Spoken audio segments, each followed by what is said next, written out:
प्रिय विद्यार्थियों, BSc part second की ऑर्गेनिक केमिस्ट्री की क्लास में आज आपका पुनः स्वागत है।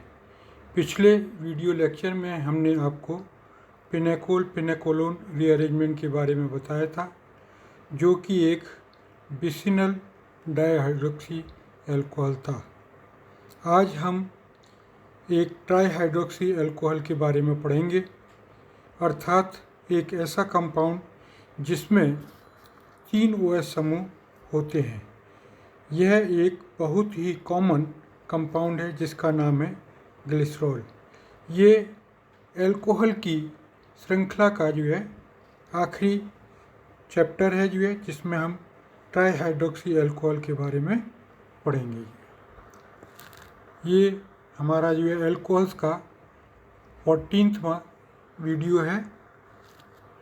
इससे पहले के आपने सभी वीडियो देखे होंगे।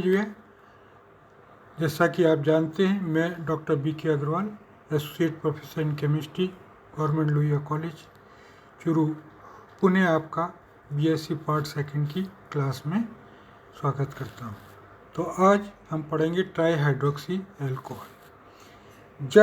जैसा कि अभी हमने बताया आपको कि इसका जो कॉमन एग्जाम्पल है वो क्या है, ग्लिसरॉल।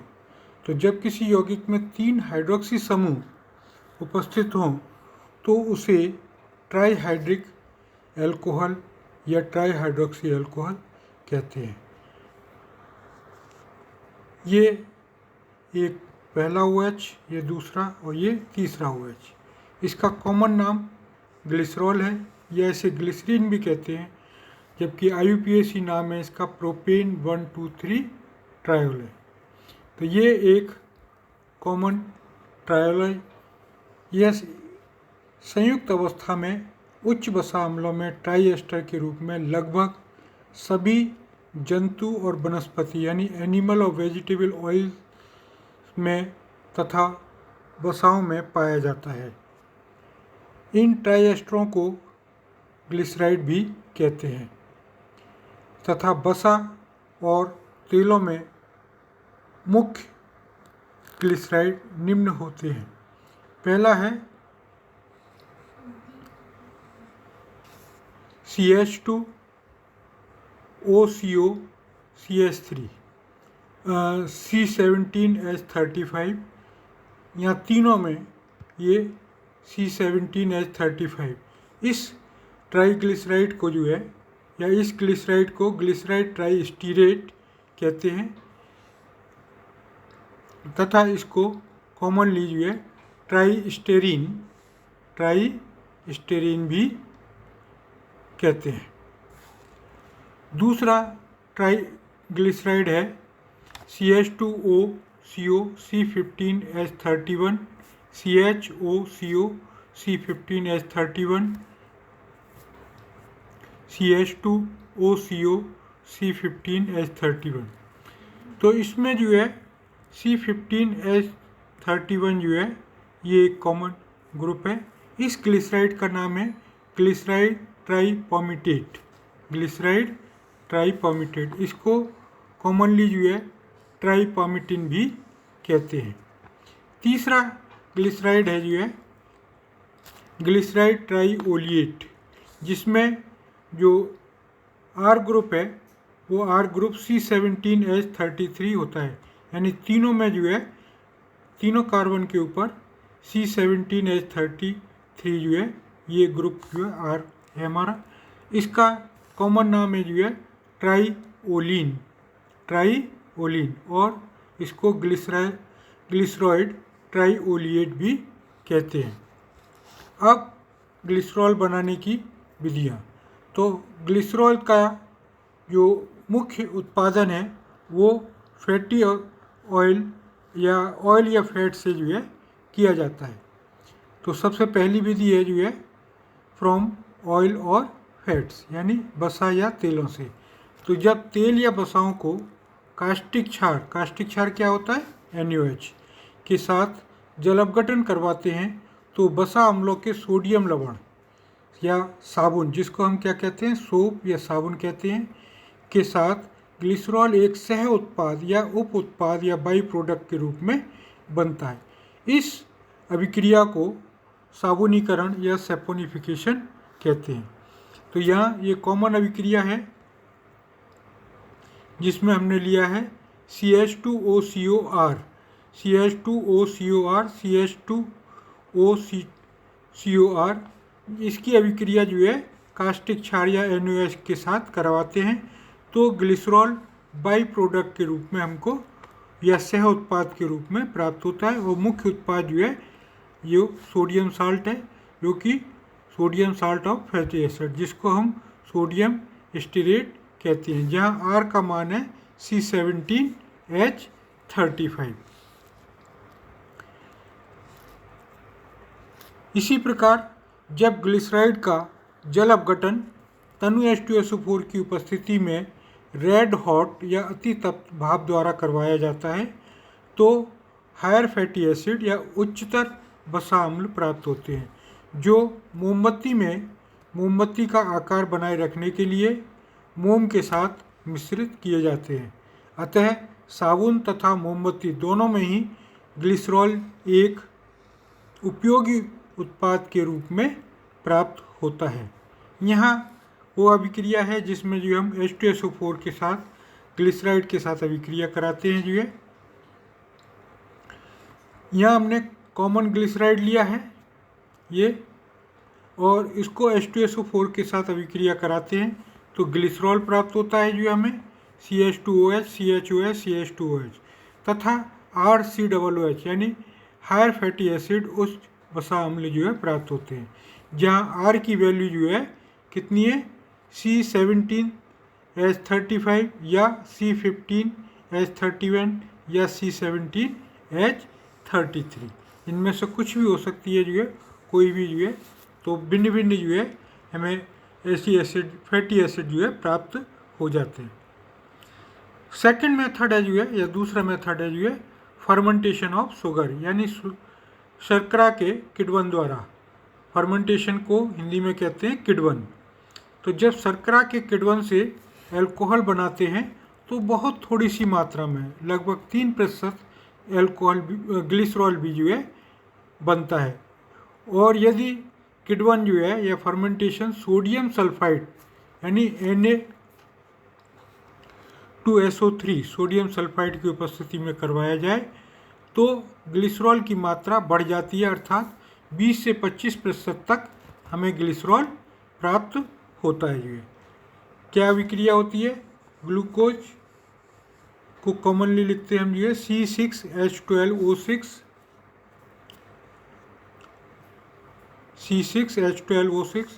ईस्ट एंजाइम की उपस्थिति में जो है सोडियम सल्फाइड के साथ अभिक्रिया कराते हैं तो हमें glycerol CH2OH, CHOH, CH2OH plus acetaldehyde plus carbon dioxide मिलता है। ये जो ग्लिसरॉल प्राप्त होता है हमें 20 से 25% तक प्राप्त होता है, क्योंकि हम सोडियम सल्फाइड यूज कर रहे हैं। तीसरा मेथड है जो है सिंथेटिक मेथड या संश्लेषण विधियाँ भी कहते हैं। तो पेट्रोलियम पदार्थ के जब भंजक आसवन यानी डिस्ट्रक्टिव डिस्टिलेशन कराते हैं तो प्रोपीन 30% प्राप्त होती है, जिसका उपयोग ग्लिसरॉल के व्यापारिक उद्योग यानी इंडस्ट्रियल प्रोडक्शन में किया जाता है। प्रोपीन से ग्लिसरॉल बनाने की कई विधियां हैं। पहली विधि है जब प्रोपीन की अभिक्रिया क्लोरीन के साथ 400 से 500 डिग्री सेंटीग्रेड पर कराते हैं तो सब्स्टिट्यूशन अभिक्रिया होती है। यदि अभिक्रिया लो टेम्परेचर पर कराते हैं तो एडिशन उत्पाद प्राप्त होते हैं, और जब हायर टेम्परेचर पर कराते हैं तो ये जो H है मिथाइल वाला, ये H जो है रिप्लेस हो जाता है और Cl यहाँ जुड़ जाता है, अर्थात हमें एलाइल क्लोराइड जो है प्राप्त होता है। इसकी एक्वस सोडियम कार्बोनेट के साथ 150 डिग्री सेंटीग्रेड और 12 एटमॉस्फेयर या वायु दाब के ऊपर कराते हैं तो ये जो Cl है, ये Cl जो है किसमें OH में परिवर्तित हो जाता है और हमें एलाइल अल्कोहल प्राप्त होता है। अब एलाइल अल्कोहल की अभिक्रिया कराते हैं जो है क्लोरीन वाटर से। क्लोरीन वाटर में क्या होता है, HOCl हाइपोक्लोराइड। तो ये जो है इसमें OH क्या होता है, नेगेटिव होता है, Cl पॉजिटिव होता है जो है। अभिक्रिया किसके, मार्कोनिकॉफ नियम के अनुसार होती है। तो OH किस पे जाता है, CH2 के ऊपर जो है, जिस पर जो है प्रोटॉन की संख्या ज़्यादा होती है। और Cl किस पर जाएगा, जिस पर, उस कार्बन पर जिस पर हाइड्रोजन की संख्या कम होती है। अर्थात ये जो है यहाँ पर ये Cl यहाँ जाएगा और OH जो है इधर जाएगा, जिससे हमें जो है एक ऐसा कंपाउंड्स प्राप्त होगा जिसमें किनारे पे तो दोनों OH समूह है और बीच में जो है Cl है। इसका क्या नाम है, ग्लिसरॉल मोनोक्लोरोहाइड्रिन। अगर एक Cl और OH होता तो क्लोरोहाइड्रिन होता, और ये जो है क्या है कि एक OH, दो OH है, एक बीच में Cl है, तो इसको कहेंगे ग्लिसरॉल बीटा मोनोक्लोरोहाइड्रिन। यानी ये जो कार्बन है ये इस OH के रेस्पेक्ट में जो है अल्फा कार्बन होगा और इसके नेक्स्ट वाला जो है बीटा कार्बन। सिमिलरली इस OH के रेस्पेक्ट में ये जो कार्बन है, ये वाला कार्बन, ये अल्फा कार्बन होगा और ये बीटा कार्बन होगा। तो इसको नाम दिया है बीटा ग्लिसरॉल, ग्लिसरॉल बीटा मोनोक्लोरोहाइड्रिन। जब इसकी अभिक्रिया NOH के साथ कराते हैं तो जो क्लोरीन है वो रिप्लेस हो जाती है OH के द्वारा और हमें ग्लिसरॉल प्राप्त होता है। सेकंड मेथड है जो है प्रोपीन की अभिक्रिया। जब ऑक्सीजन के साथ कराते हैं क्यूप्रस ऑक्साइड की उपस्थिति में 300 डिग्री सेंटीग्रेड तक ताप पर कराते हैं, तो हमें जो ये जो CH2 समूह है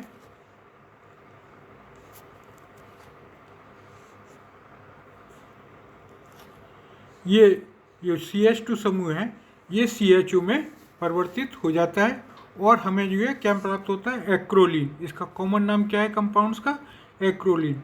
जब इसका हाइड्रोजनेशन कराते हैं निकल कैटलिस्ट की उपस्थिति में तो ये जो CHO ग्रुप है वो CH2 ग्रुप में CH2OH ग्रुप में परिवर्तित हो जाता है और इस प्रकार से हमें जो है क्या प्राप्त होता है, एलाइल अल्कोहल जो है प्राप्त होता है। जब इसकी अभिक्रिया जो है हाइड्रोजन परऑक्साइड के साथ एस्टिक एसिड की उपस्थिति में कराते हैं तो हमें जो है क्या होता है, नेसेंट ऑक्सीजन प्राप्त होती है या ये जो है एस्टिक एसिड प्राप्त होता है। जिससे पहले क्या होगा, यहाँ पे जो है डबल बॉन्ड्स में जो है यहाँ पे ऑक्सीजन जुड़ जाएगी, जो है ऑक्सीजन बनेगा और फिर इसका जो है फर्दर हाइड्रोलिसिस कराते हैं तो ये OH में परिवर्तित हो जाती है, यानी डायोल में परिवर्तित हो जाएगा। एक यहाँ OH आएगा और एक यहाँ OH आएगा। तो इस तरीके से हमें तीनों OH प्राप्त होगा और कंपाउंड क्या प्राप्त होगा, ग्लिसरॉल। तीसरा मेथड है इसमें जो है जब प्रोपीन की अभिक्रिया सिल्वर कैटलिस्ट की उपस्थिति में जो है ऑक्सीजनेशन कराते हैं तो हमें क्या होता है, ऑक्सीरेन प्राप्त होता है जो है, या प्रोपीन ऑक्साइड प्राप्त होता है, जिसका फर्दर ऑक्सीडेशन कराने पर जो है ये हमें यहाँ पे CHO प्राप्त, इसका यानी ये जो समूह है CH3 इसका भी जो है ऑक्सीडेशन हो जाता है और ये CHO में परिवर्तित हो जाता है। जब इसका हाइड्रोजनेशन कराते हैं तो ये जो CHO समूह है ये CH2OH में परिवर्तित हो जाता है। जब इसकी अभिक्रिया क्षार के साथ, अम्लीय तनु क्षार के साथ कराते हैं तो ये जो इपॉक्साइड समूह है ये OH में परिवर्तित या डाइहाइड्रोक्सी समूह में परिवर्तित हो जाता है और इस तरीके से हमें ग्लिसरॉल प्राप्त हो जाता है, या CH2OH, CHOH, CH2OH। तो ये विभिन्न विधियाँ थी बनाने की जो है ग्लिसरॉल्स की जो है। नेक्स्ट वीडियो लेक्चर में हम आपको जो है प्रॉपर्टीज़ और physical properties as well as chemical properties के बारे में पढ़ेंगे जो है।